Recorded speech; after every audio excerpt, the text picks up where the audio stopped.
Shalom and welcome to another in our series of podcasts from Temple Beth Am, a dynamic center for conservative Judaism in Los Angeles.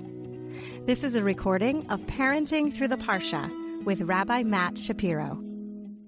One of the oddest things about parenting for me is that to a certain extent, I'm planning for my own lack of necessity for my kid.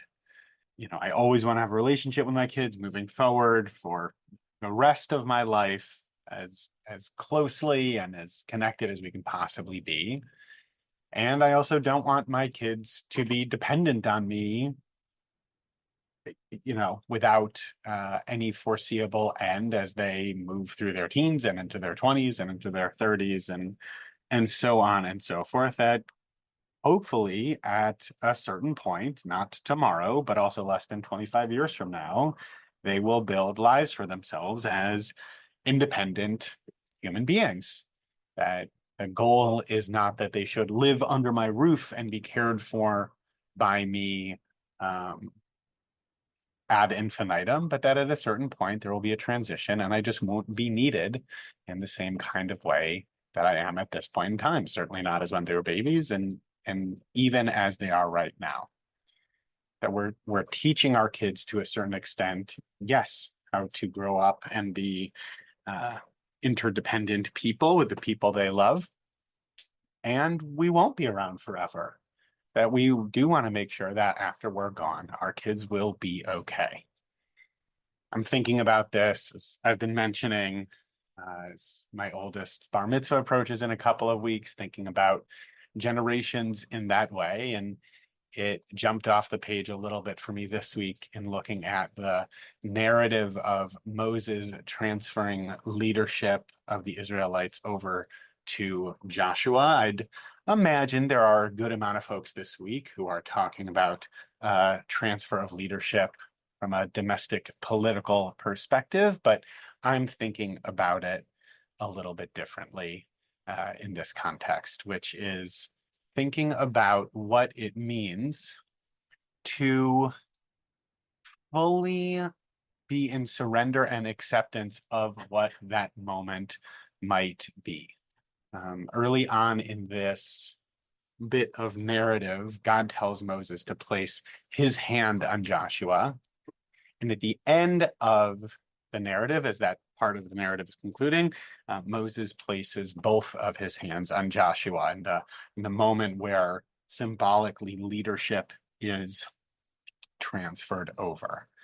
And it's interesting to think about how that looks and what that seems to symbolize, right? Okay, place one hand on Joshua, and what does Moses do? He almost literally doubles down as says, I'm going to fully transfer my leadership. I'm going to fully say, yes, this is a moment in which we are marking a shift from one type of leadership to another. We're marking a generational shift in this way. And I'm all in on this. I recognize this. This is a moment where there is a change happening, and I am in full acceptance of that. I'm giving myself over to this process. There's no doubt here. It's very clear that this is what's happening. He's fully giving himself over to what this means. And Rabbeinu Bachia has a comment on this with a really interesting image as well, that he filled Joshua with wisdom as one fills a container right to the top of its capacity.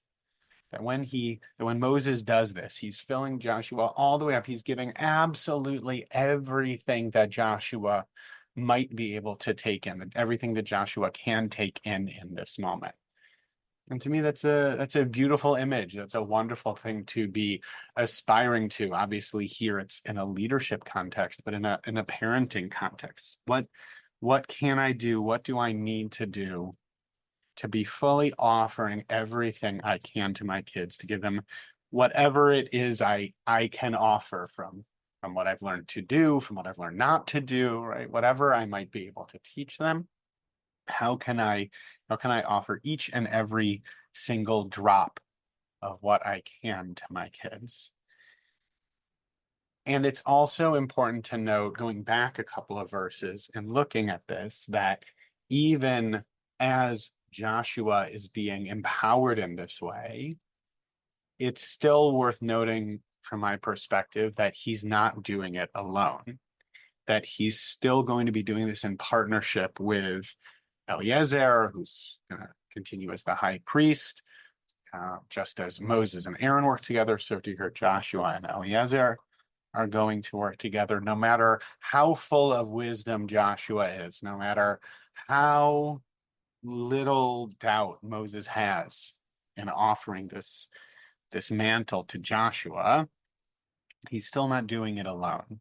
He still has a partner. He's not going solo. He's doing it in relationship, yes, within the context of what God has said should happen, within the context of the people. Without people, there's no leader, right? You're not going to be a political leader if you don't have anyone that you're leading. But he's doing it with, almost a spiritual co-pilot, as it were.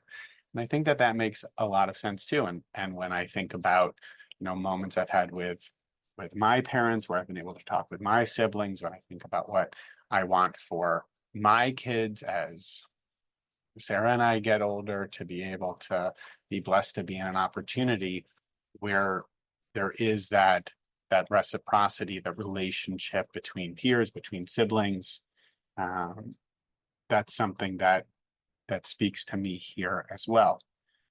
And so looking at this aggregate, sum of details out of the Parsha, there are some moments in our tradition when we read what the Torah tells us and we say, okay, well, I'm going to learn from that what I might not want to do.